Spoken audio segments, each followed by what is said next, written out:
Hello everyone, आज है 10 अक्टूबर और आज इस वीडियो में हम बात करने जा रहे हैं सुज़लॉन एनर्जी के बारे में। देखिए, मिड कैप शेयर है और पिछले 2 दिनों से लगातार 5% का डिक्लाइन है। आज तो 5% का लोअर सर्किट ही लग चुका है खुलते ही। यहाँ पर बातचीत करेंगे इस वीडियो में कि चल क्या रहा है और देखो रीज़न है गिरावट का। देखिए, वीडियो को शुरू करें उससे पहले अगर आपने अभी तक चैनल को सब्सक्राइब नहीं किया है तो प्लीज़ अभी इसे सब्सक्राइब कर लीजिए, क्योंकि आगे भी बहुत सारे वीडियोज़ हैं जो आपको काफ़ी ज़्यादा हेल्प करेंगे। तो सुज़लॉन एनर्जी का शेयर जो है वो 26 रुपये पे ट्रेड कर रहा है। आज 5% का डिक्लाइन देखने को मिला। पिछले एक महीने में अगर आप देखो तो बेहतरीन तेज़ी थी, 22 रुपये से भाग के ये 30 रुपये तक चला गया। उसके बाद थोड़ा सा गिरा और लगातार पिछले 2 ट्रेडिंग सेशन से या फिर 2 दिनों से कह लो, यहाँ पर लगातार 5% का डिक्लाइन देखने को मिल रहा है। देखो, कल तो बाजार बहुत ही गंदे तरीके से गिर रहा था, तो कल की गिरावट एक्सपेक्टेड थी ही, लेकिन आज बाजार ने रिकवरी दिखाई है। लेकिन तब भी यहाँ पर गिरावट है क्योंकि खबर आई है, और खबर यह है कि सुज़लॉन शेयर को भैया इंक्लूड करा गया है एएसएम स्टेज में। अब एएसएम क्या होता है? तो भैया एएसएम जीएसएम एक ऐसा फ्रेमवर्क होता है जहाँ पर उन शेयर्स को डाला जाता है जिसमें बहुत ज़्यादा या तो मैनिपुलेशन हो रहा हो। अगेन, ऐसा नहीं कि ऐसा ही होता है, कई सारी कैटेगरीज होती है, कई सारे स्टेज होते हैं जैसे, या फिर मैनिपुलेशन, या तो फिर प्रमोटर के बहुत सारे स्टेक जो है वो गिरवी होते हैं, या तो फिर भैया जो प्राइस है वो कई बार अनजस्टिफाइड तरीके से ट्रेड कर रहा होता है। कई सारे और भी रीजंस है यहाँ पर। तो जब भी सर्वेलेंस में डाल दिया जाता है यहाँ पर, ये सिंपल सी बात है।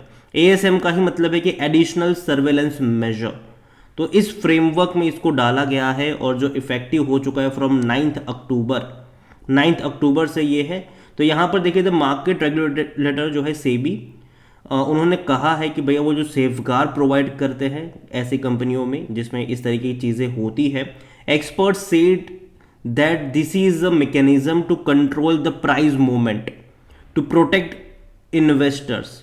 However the liquidity of the stock gets impacted.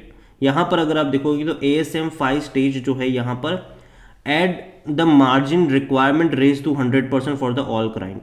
तो सिंपल सी बात है, यहाँ पर जिस तरीके से बहुत ज़्यादा तरीके से प्राइस ट्रेड कर रहे थे उसको कंट्रोल में करने के लिए ये सारी चीज़ें करी जाती है। और ASM फ्रेमवर्क में आने के बाद कह सकते हैं कि यहाँ पर डिक्लाइन जो है वो देखने को मिल रहा है।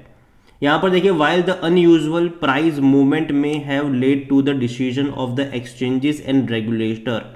एनालिस्ट ने ये चीज़ कही है कि भैया इस तरीके की चीज़ें होती है जब रियलिस्ट बहुत ज़्यादा प्राइस मोमेंटम क्रिएट होता है, तो ये इनको डाल देते हैं इस तरीके के सर्वेलेंस में।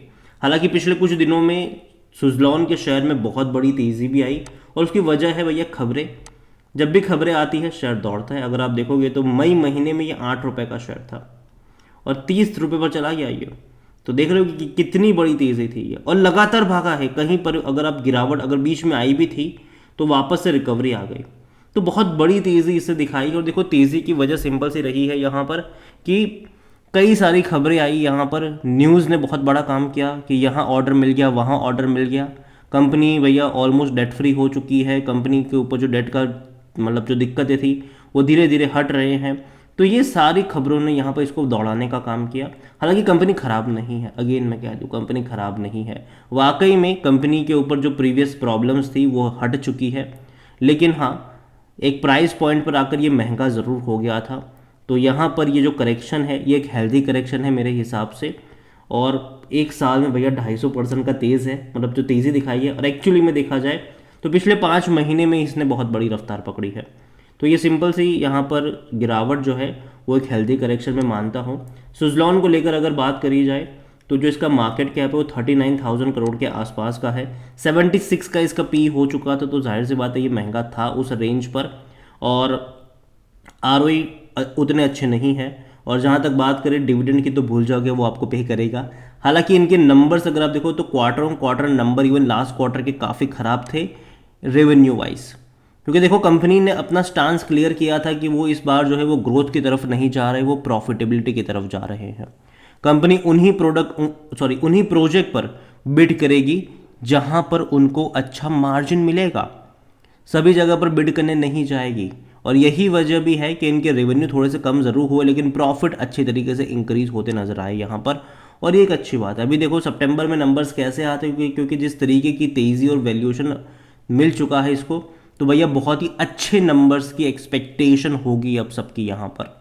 अगर वो आते हैं तो बहुत अच्छी बात है, अगर वो नहीं आते हैं तो भैया दिक्कत होगी। तब यहाँ पर अगर आप देखो तो एक नेगेटिव चीज़ है, वो ये है कि प्रमोटर्स की होल्डिंग यहाँ पर बहुत कम है। 14.50% की होल्डिंग प्रमोटर की है, लेकिन दूसरी तरफ म्यूचुअल फंड भैया जम के खरीदारी कर रहे हैं।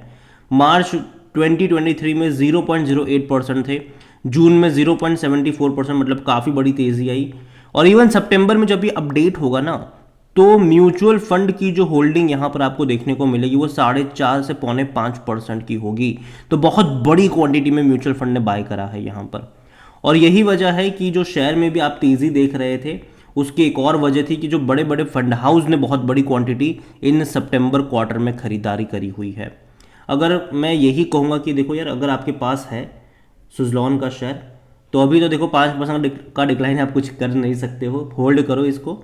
लेकिन जहाँ तक बात है फ्रेश बाइंग की, मुझे लगता है कि एक सपोर्ट जो है, एक बेस जो है, वो यहाँ पर एक स्ट्रॉन्ग सपोर्ट 22 रुपये के आसपास नज़र आता है। इससे पहले भी वहाँ जाने के बाद इसने तेज़ी दिखाई थी, तो मुझे लगता है कि 22 रुपये का जो लेवल है वहाँ पर आपकी नज़र होनी चाहिए। और जो बाय ऑन डिप्स की जो शुरुआत है वो वहाँ से हो सकती है। अगेन मैं वर्ड इस्तेमाल कर रहा हूँ बाय ऑन डिप्स, मतलब किसी एक लेवल पे बहुत सारे शेयर्स मत खरीद लेना। और बाय ऑन डिप्स का मतलब ऐसा नहीं होता कि 1 रुपये गिर गया आप भैया खरीदारी करने लग जाओ, यहाँ पर एवरेज करने लग जाओ, जी नहीं।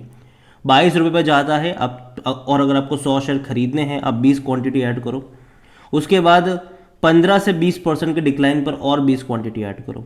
उस तरीके से आप यहाँ पर कंटिन्यू कर सकते हो। और अगेन मैं कहूँगा कि सुज़लॉन फंडामेंटली उतनी भी स्ट्रांग कंपनी नहीं है कि आप अपने पोर्टफोलियो का एक बहुत बड़ा अलोकेशन इसको करने में बैठ जाओ। हाँ, हल्का फुल्का निवेश अगर आप करना चाहो तो वो ज़रूर कर सकते हो यहाँ पर, लेकिन जो लेवल मैंने बताया है वहाँ पर आपकी नज़र होनी चाहिए। अपने पोर्टफोलियो का एक बहुत बड़ा अलोकेशन भी नहीं होना चाहिए इस ऐसी कंपनियों में।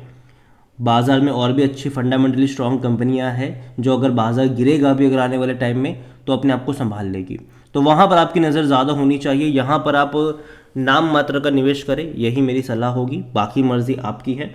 इसके अलावा एनालिसिस के लिए जिस पोर्टल का मैं इस्तेमाल कर रहा हूँ, ट्रेड ब्रेन्स, अगर आप भी इसको यूज़ करना चाहते हैं तो लिंक मैं आपको डिस्क्रिप्शन में दे दूंगा।